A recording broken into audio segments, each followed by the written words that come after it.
Hello and welcome to today's live training for WordPress Ready Go, the resources you need to launch your new WordPress website.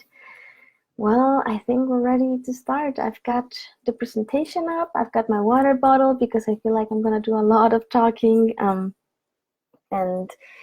if you just joined from Facebook just because you saw me live and you don't know what this is about, this is actually a live training that goes along with a workbook. If this live training is on topics that really interest you, you are going to want that workbook. So go ahead, here where I'm live, right under there should be a link, sarabanda.com/WP Ready Go all together, and you can sign up there to receive the workbook right away in your inbox so that you can follow along. The things that we'll talk about, they're all covered in the workbook, but the workbook has very in-depth tutorials that will help you be able to do all the things that we talk about in this presentation. Now, this presentation will be recorded and it's going to be live here on Facebook for 24 hours, but then we're going to pull it away, and only the people who sign up will receive the replay. So if you don't have time to watch all of it, go ahead, same thing, sign up in that same link, and you will receive the replay along with the workbook if you haven't gotten it yet. And the other thing is we will have a Q&A following the presentation, so make sure that you post your questions. You can post any WordPress questions now, or you can just post them as we're going through the presentation, and then at the end I will come to the comments and address any questions that I find there. Again, if you can't watch the whole presentation, if you know you're tight on time, this will take about 70 to 90 minutes. So if you don't think you have enough time to stay all the way, you will want to leave your question here in the comments so that I can come back at the end and address your question, and the replay will be sent out to you if you signed up, and that way you will be able to see the answer to your question. But I think we're ready to go, and we're gonna start. So again, welcome to WordPress Ready Go live training. Let's start. Okay. Hello there. Thank you so much for being here. In case we don't know each other too well, my name is Sara, and I'm a branding and web designer for wedding pros and creatives. But I'm also passionate about educating and helping women who want to start their own online business.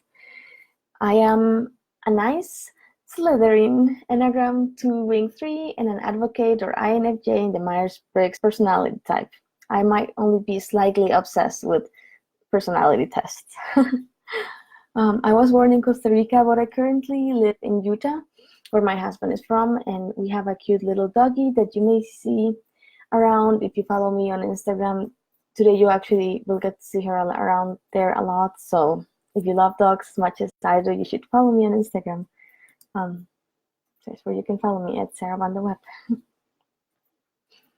I'm also obviously a WordPress user and advocate. I've been using the system for over 10 years and I have never wanted to change to something else.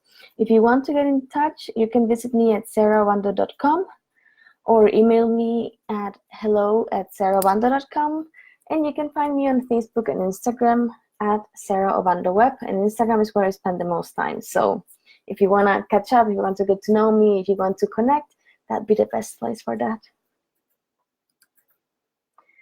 But we are here for WordPress. First of all, I want to make sure we're on the same page about what WordPress is. WordPress is a content management system. You can either sign up at wordpress.com and have them take care of hosting and domain, which might be easier but limits what you can do, unless you're ready to pay quite a bit for upgrades. Or you can take hosting and domain in your own hands.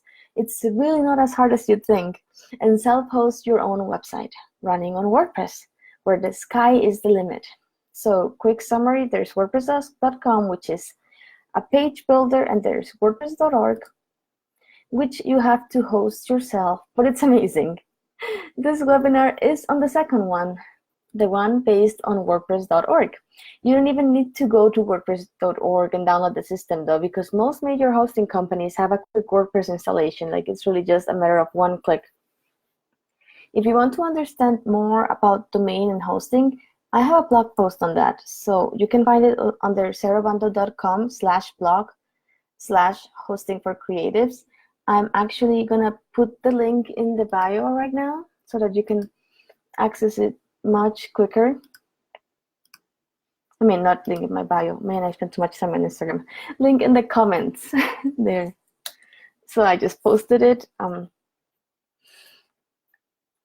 If you are watching live, you're gonna find it in the comments. If you are watching the replay, there is a section under the video that says training notes. That's where I'll be putting all these links that otherwise I'll be putting in the comments. So we'll just call it in the notes. When I say it's in the notes, you know I'm talking about the comments on the live training or the notes if you're watching the replay. All right. But now that we both know what this webinar will be about, make sure you have your workbook on hand. If you are live here with me and you signed up for this training, the workbook is in your inbox already. Go check it out right now. If you did not sign up yet, no worries. Just go to sarabando.com/WP Ready Go and sign up there, and you will get the workbook delivered to your inbox right away. If you are watching the replay, then the workbook is available from that same place where you access the video from. So you should see a button to download the workbook next to the video on desktop or below the video if you're on mobile. All right, so ready to dig into the content? Because I am. Let's start with some basics that you should definitely have ready in your WordPress. And I want to remind you to get to know your WordPress. Don't be scared of it. Afraid that you might click something that might mess things up? Yeah, that can happen. But if you don't explore, then you will never have WordPress be part of your comfort zone. Just make sure you always have a backup so that if something does happen, you are prepared. You can always just roll back to your backup and things will be good. So, first thing we'll talk about is to customize your tagline. A lot of people make the mistake of leaving the tagline blank or not changing it just because it's not currently displayed on the website. Big mistake. That's one of the first things that search engines will look at. So even if these fields don't appear on the website, they may or may not, depending on the theme you're using, you have to fill them in, or at least delete the default WordPress tagline, because here WordPress will have a default tagline, and if you don't change it, then it's always going to come up whenever someone's looking up your website on a search engine. So if you don't have your own tagline, at least delete that space. Otherwise, thousands of other websites out there will have the exact same tagline, and that's bad for your SEO. But really, it's not that hard. Go add a simple tagline and make sure to include important keywords in it. Make it easy for the search engines. The workbook includes a simple exercise that will help you come up with a tagline that hits the right keywords in case you're having trouble with that. Once you've come up with a tagline that fits great, go add it to your WordPress. Go to the sidebar in your WordPress admin area and click on Settings. The second option is in the page is this one, the tagline, and that's where you need to change it. Now we're going to talk about prompt banners and how you should not ignore them. Are you getting annoyed because new banners keep popping up on top of your admin area? Yeah, some of them might be plugins inviting you to upgrade to the premium version, or sometimes they're asking for ratings and reviews, which if you do have time, go rate them, because the WordPress community strives on that, on other people's reviews and ratings of the plugins and themes that you use. We rely on them. But back to the prompt banners. Don't just close a prompt banner without reading what it is about, because sometimes it's pretty important stuff, like a payment plugin telling you that because of the latest update, you have to reconnect to the payment system, and if you don't, then potential buyers might not be able to purchase the product you're selling. Hashtag true story.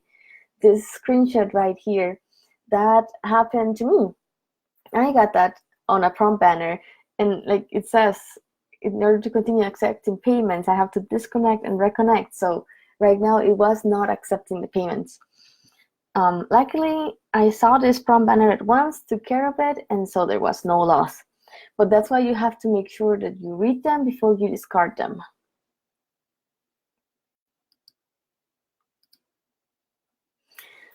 Set up backups. I mentioned backups before, and please set up backup system before you start adding content to your website.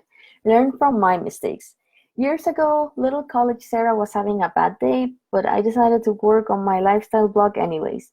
I was tired and my mind was wandering and I wasn't paying much attention to what I was doing, and I ended up accidentally deleting something that not only broke the website, it erased it completely from its existence, the whole folder with everything gone. I had opted out from backups from my host because I didn't want to have to pay the extra dollars for that, and I hadn't set up a backup system myself. Ouch. Lesson learned the hard way.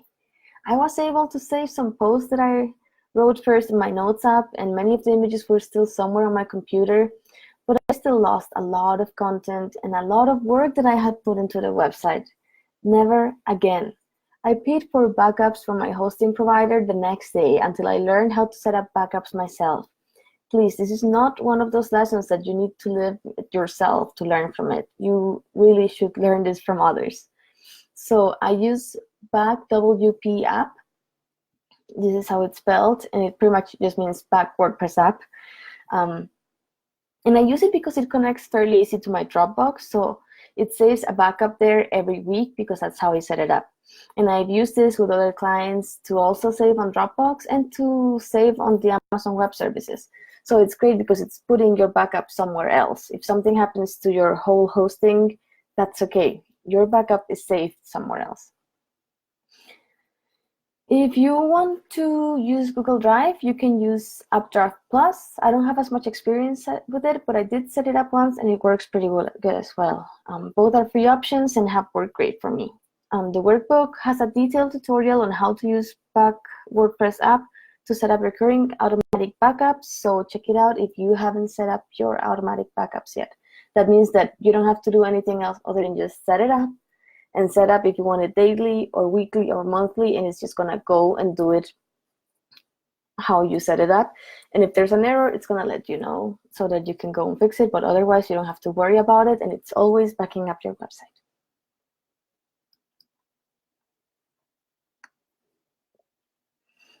Now we're gonna talk about finding a theme. Themes are basically templates for your website. They determine the layout and the looks of it, and usually allow for at least some customization.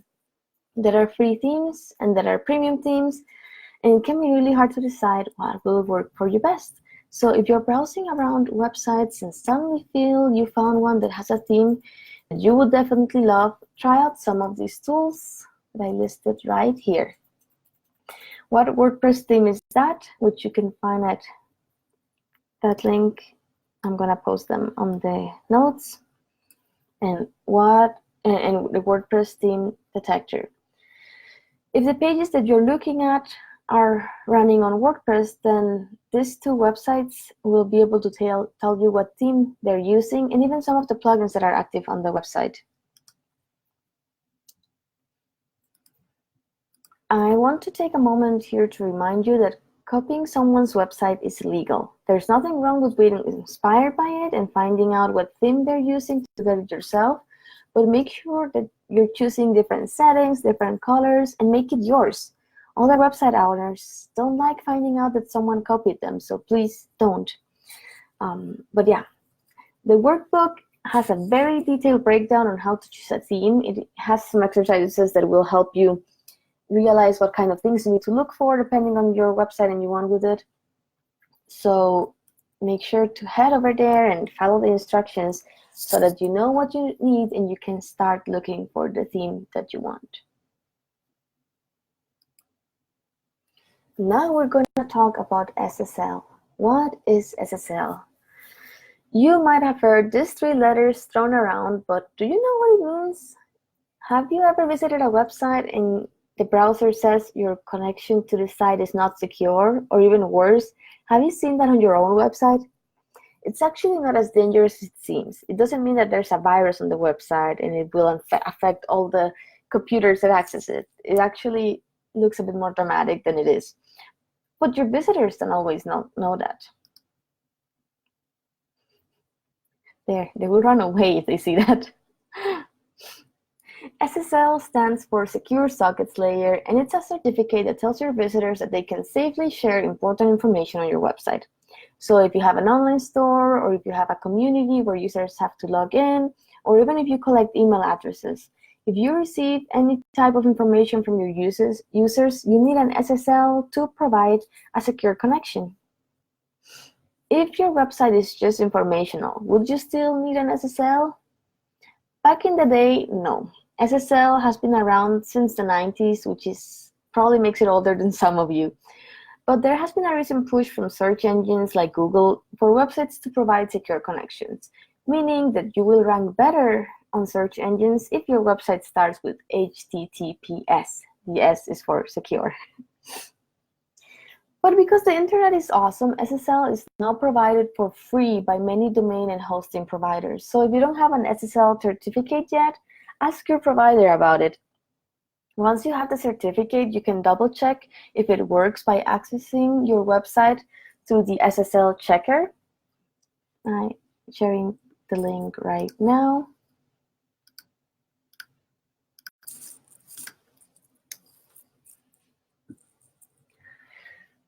So the SSL checker by SSL Shopper will help you determine if the certificate is properly installed, and it might tell you if you have mixed content and what kind of things you have to fix so that all the content is safe. If it is telling you that you have mixed content, then you should check out this plugin that I recommend right here, really simple SSL. You install it on your WordPress, you run it, and it's gonna make sure that any mixed content that you have goes over to a secure connection so that you don't have to worry about your visitors running away like little Miss Bubble Lady over here. Now we're gonna talk about keeping things legal. A lot of people are scared of all the different legal issues related to websites, but the thing is, they're there to both protect your visitors and protect you. Here are some basic ones that likely apply to you, but I encourage you to look more into this topic. There are a lot of amazing lawyers offering resources to bloggers and small businesses that are specific to what you do. So let's talk about copyright. Even though you own the copyright for any content that you create from the moment you create it, it is recommended that you remind your readers that the copyright is yours. You will see that most websites have a copyright statement at the bottom of their website, although it does not always work. Like, people might see it and still steal content. At least you are stating that you own that copyright on anything on the website unless otherwise stated, and it can protect you from sneaky people who might try to steal it away saying, oh, there was no copyright on it. Well, yes, it was. It said down there. So yeah. If you want something that protects you even more, you can actually go for a trademark. It has to be something specific, but if you trademark something, then that gives you way more protection. Now, terms and/or conditions. You need to disclose anything that involves your website visitors. Do you collect information for Google Analytics or Facebook? You should let your visitors know. Do they get added to your newsletter if they sign up to your opt-in? Make sure they know it too. Do you have an online store and have certain policies regarding refunds? List those terms somewhere logical and visible for your visitors. It's common to have one page that includes all of this information and that tells your visitors about it when they're about to interact with something listed in those terms. Make sure you're transparent with anything that involves your visitors. You don't want to seem sneaky and break their trust, the little trust that they might start having in you. Now let's talk a bit about disclaimers. Continuing with the transparency policy we were just talking about, disclaimers are specific notes you need your readers to acknowledge about what you are sharing with them. For example, a mental therapist that posts articles with advice for mental health issues will usually have a disclaimer where she states that the article is not specific to every case and that for serious conditions, people should get professional treatment. Or a blogger who is sharing sponsored content or affiliate links needs to tell their audience that she's being compensated for this content. Sometimes what you write might seem obvious to you, but take into account that your readers don't have the same life experience that you do, and they might not know that what you wrote it's not applicable to all cases. So adding disclaimers is a guide for your visitors and a protection to you. These are just some of the very basic ones that you have to take in account. But if you want to learn more about this topic, I recommend the podcast Law and Wit by creative lawyer Brittany Rittell. She also has a template shop where you can get lawyer-approved legal documents over at Creative Contracts, which is, by the way, an affiliate link that I'm disclaiming right now. So let me share those links with you in the notes real quick. First, the podcast, Law and Wit, and then the Creative Contracts shop, where she has them as templates so you can customize things according to how you need them. Now, if you're looking for a nifty, non-intrusive banner that notifies your visitors about your cookies collection and where to find your terms, check out the GDPR Cookie Consent plugin. It will let you customize the banner to your needs, and it provides a button for visitors to accept before the banners goes away so that people are actually acknowledging and aware that they're giving their consent to their information being collected and things like that.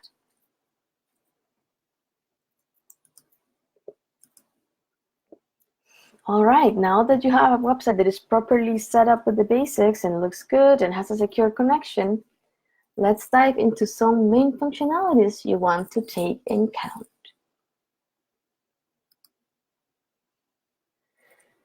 Choose your plugins wisely.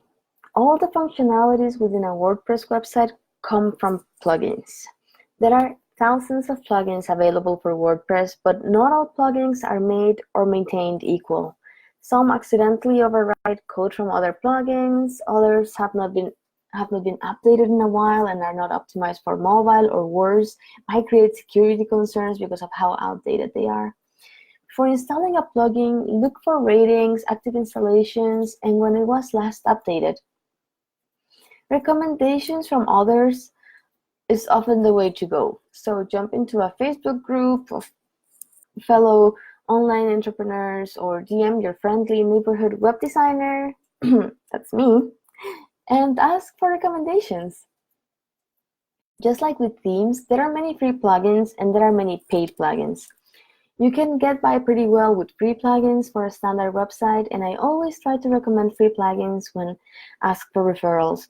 But once you need to start growing, don't be scared to invest a bit in premium plugins. Premium plugins are maintained regularly, have communities around them, are often easier to use, more efficient, and provide better support. That doesn't mean you should buy premium without informing yourself on them first, though. Always rely on ratings and reviews and recommendations from others. If your project is very specific, you can even hire a developer to create a custom plugin for you. This is one of the aspects where WordPress beats any other platform. Since it's open source and anyone can add to it, the options to grow your website are endless. But make sure you get a developer that comes recommended, that is experienced with WordPress and experienced with your settings, aka your theme and any other main plugins that make up the bulk of your website. So if you want to know, here, if you go to the WordPress admin area, sidebar, plugins, add new, that's where you can find WordPress's free plugins library. And if you go to the sidebar, plugins, add new, upload plugin, that's where you can upload plugins that you've downloaded somewhere else, usually when you get premium plugins, and so you get them separately. If you need help with troubleshooting, I actually have an article where I include a tutorial on how to troubleshoot your website, because if your website is not working, there's a very, very high chance that it's because of a plugin.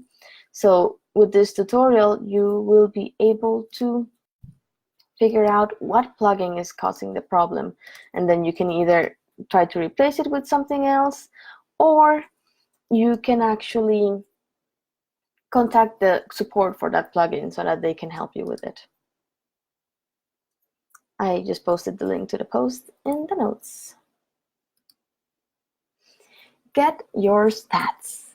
You want to be able to access statistics about your website so that you can see how your website is performing, where you're doing well, and where you need to improve. There are multiple plugins out there that can offer you statistics, but make sure it connects you to your Google Analytics. Trust me, I've tried other stats collectors because I thought it would be easier to have access to all the stats directly via WordPress. But not only did I not find something that provided as much information, but I even realized some of the plugins I used were giving me wrong statistics. So all you need is to get an account over at analytics.google.com and then get the Google Analytics dashboard for WordPress plugin. It's a long name, but that's why it's written down there. Google Analytics dashboard. Oh, whoa. Sorry, that was not supposed to happen. There. Google Analytics dashboard for WordPress by Exact Metrics. That's the name of the plugin. And so you install it, you activate it, and then you follow the instructions they give you to connect your WordPress to Google Analytics. And that's it. Now you just need to learn how to actually read all the statistics and learn how to strategize around them, but that's another story. Let me just really quick post the Google Analytics link. There we go. Now we will talk about optimizing your images. If you're in the creative industry, you might be like me and usually work with very big images. Big images are just better to showcase things and better to transmit a message, but they're not so good on loading times, especially when internet speeds are being mean. If images are taking way too long, users will just close the website, and you don't want that. So I recommend using a plugin like Smush so that it makes sure that your website images are only as big as necessary, but not more. This plugin will keep all your images in check from the moment you upload them, helping you save space and saving your visitors time. So when you access this from the dashboard, this is the dashboard. When you access it on the sidebar on your WordPress admin installation, first you have to actually run it. You can do a bulk smush for images that you have uploaded before, but from then on, if you select the correct settings, it will smush your images automatically as soon as you upload them. To learn more about the specific settings, the workbook has more details about that and what settings you want.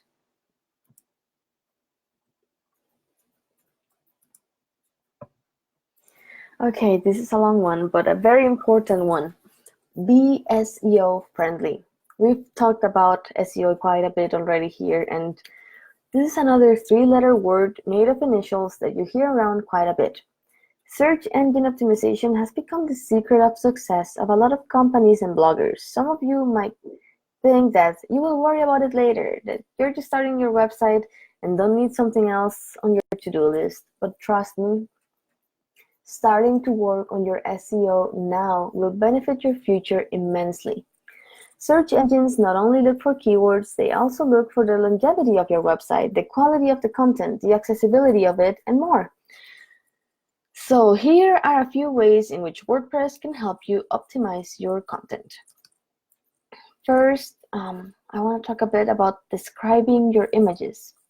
Not only do search engines find your images better when you properly fill out the text for the alt attribute on an image, but alt attributes are also used by screen readers to describe the image. So this is something that is not only relevant for your benefit, but also helps you be inclusive to any visitors that might be visually impaired. In WordPress, a quick way to do this is by accessing your media library.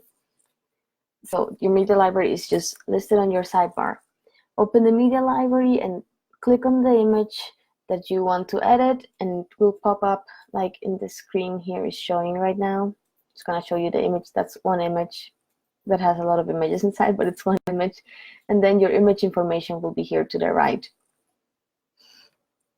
So here on this image, you can see the view you will get when accessing an image through the media library, and the alt attribute would be right here where it says alternative text.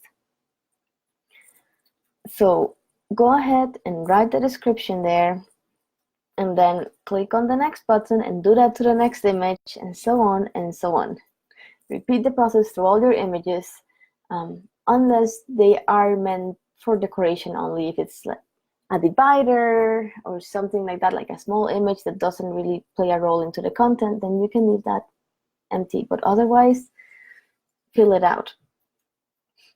When I was in school and worked part-time as a web designer for one of the colleges in my university, one of my first major projects was to go through all of this college's websites, adding alt text to all the alt attributes that were ignored.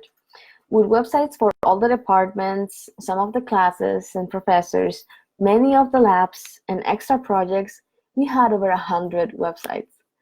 So luckily, I had a crawler program that I could just run through each website, and then it would find all the alt attributes for me, and I just had to go in and fill it out. But even so, it was such a painful job, and it took weeks and weeks and weeks. So do not leave this for later. You want to start writing your alternative text now.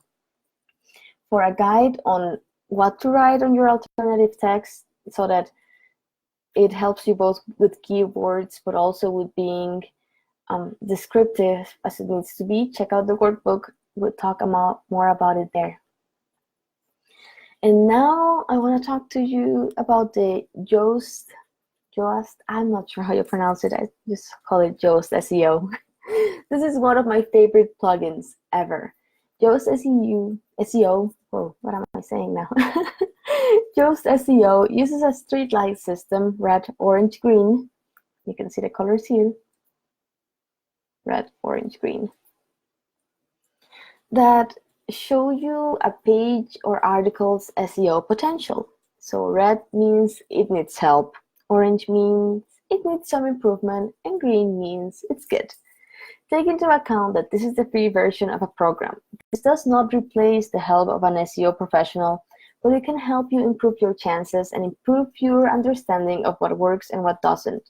Really, like 85% of what I know about SEO, I've learned through this plugin in some way or another, so it's been a great help.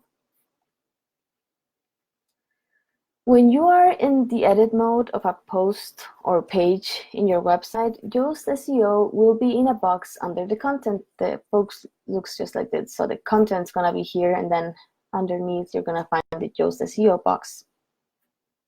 The first tab determines your SEO score based on your keyword. It's this very first one that I actually am not showing, but that's the that's where you can talk about keyword or key phrase.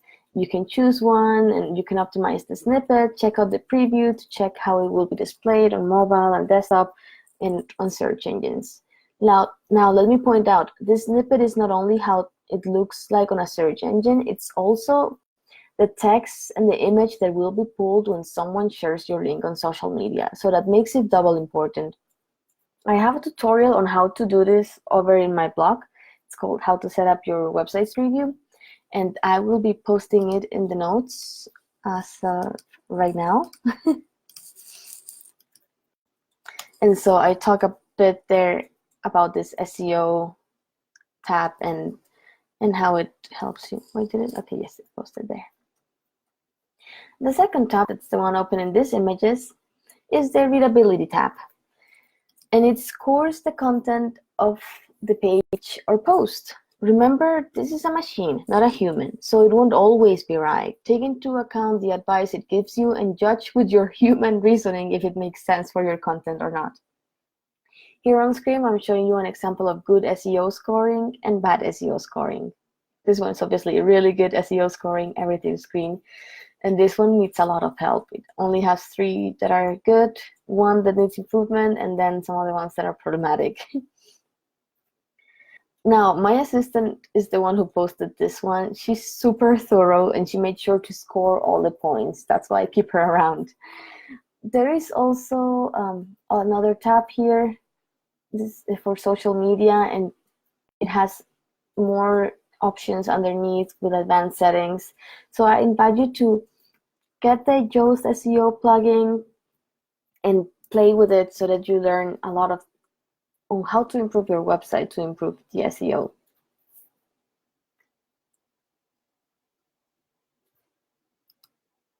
All right, people. This has been a lot of content, but guess what? Now you know all the basics you need to launch a successful WordPress website. You've got this. Of course, there are many other extras that you should include, like integrating your email marketing, making your website easy to share on social media, etc. But talking about those extras would take forever. And I wanted to focus on the basics and functionalities that make sure your website has a proper foundation for success. I can recommend you some places where you can get more done. I have a blog series called Website Must-Haves. So if you want to learn more about plugins and tool recommendations for WordPress, that series, I definitely recommend it for it. And then I also have a new blog post called Audit Your Website for Beginners. It's a post and a video. And I mentioned some of the things that we talk about here in both of them, but I also talk about a lot of additional things that I didn't have time to cover on this training. So let me share those real quick in the notes. I just shared the website must-haves link. Right now there's 3 articles there, but it's an ever-growing series, so I will keep posting more. And I just posted about the Audit Your Website for Beginners, which is a video and a post, so you can choose if you rather watch it or if you rather read it. You have both options. Thank you so much for staying until the end, and I hope this was an insightful class for you. Please don't be scared of WordPress. It might seem intimidating, but if you give it a chance, it will become the tool that will bring all of your business together and launch you to success. If you want to learn even more about WordPress, you should check out my course, Online Presence 101. Half of the course is a guide to start your own WordPress website, and we go more in depth into themes, plugins, widgets. I give more recommendations, more tutorials, and other WordPress components. The other half of the course is about creating your visual brand and basic web design guidance. So it's something that might be relevant for you if you are launching your business or launching your website and you haven't covered the rest of the things that you should take into account. And for making it through this presentation, you get a 25% off when you use the code WPREADY, including the exclamation point. That's important. So you can redeem it by going to sarabanda.com/op101 and go all the way through the shopping process. And then when it asks you for a coupon code, you write that in and you'll get your 25% off code. Let me share that with you in the notes as well.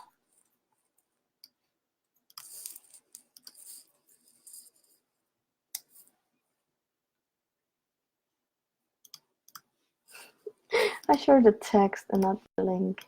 There we go. Okay. If you have any questions on this webinar, on the workbook, on my course, on anything, please let me know. You can contact me. Well, if you're watching the live, if you're watching the replay, you can contact me on the website. There will be a little button to connect to Messenger and chat with me right away.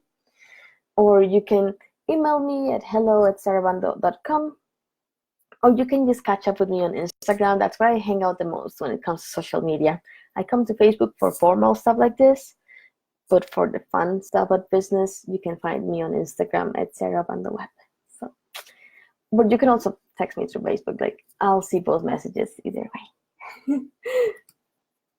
All right, so that was the presentation for today. Thank you so much for anyone who made it through, and now we have a little WordPress Q&A. If you have any questions, you can post them in the comments. I'm going through the comments right now, and there doesn't seem to be any questions, but you can leave, you still have time to leave them. I'm gonna be here for a bit. And I do have a question that someone submitted when they signed up. Elaine asked, I want to buy a theme, but it says we have to install Genesis Framework. Do you agree, encourage people to do Genesis Framework, and why? And I'm gonna be honest, I have not worked with the Genesis Framework, but it's one of the most recommended setups. Lots of fellow designers work only with it. Now, I would recommend it depending on what you want to use it for. When you purchase the framework, you can install it on as many websites as you want. So if you plan on having multiple websites and or use themes built for Genesis, it's a good investment. If you're only planning on using it on one website one time, I'd consider if the next time you want to redesign, you'd still want to keep using the framework, because it's a lifetime product, so I always try to get the most out of lifetime products. Now, depending on your price, the budget that you have for your theme and what you plan to use it for, buying Genesis might be a bit out of someone's budget.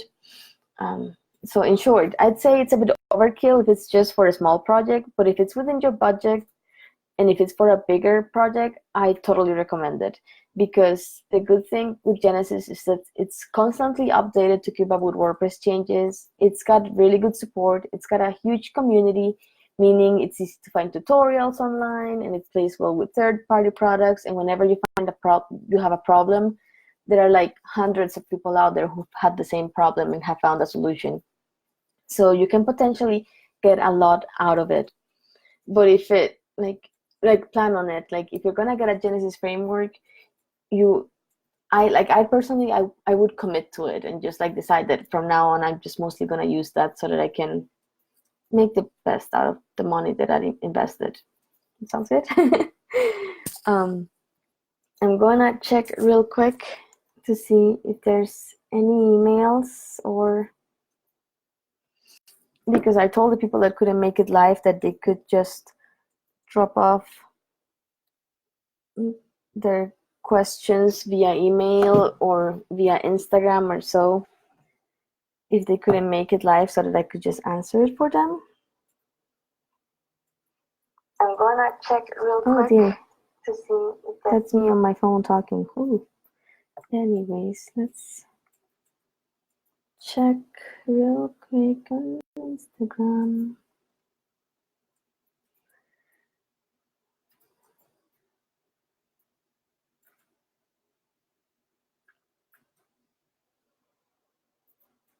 Okay.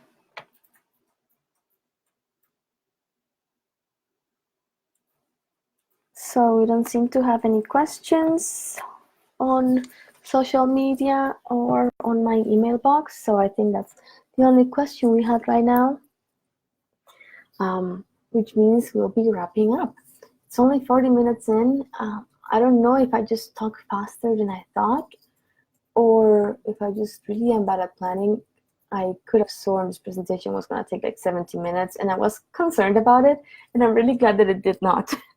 40 minutes with the Q&A. I think we did great timing. I hope you learned tons out of this presentation, and thank you so much for watching it. And let me know if you have any other questions. Like I said, you can always reach out via social media or via email. I'll be happy to help you. Thank you so much for being here, and bye.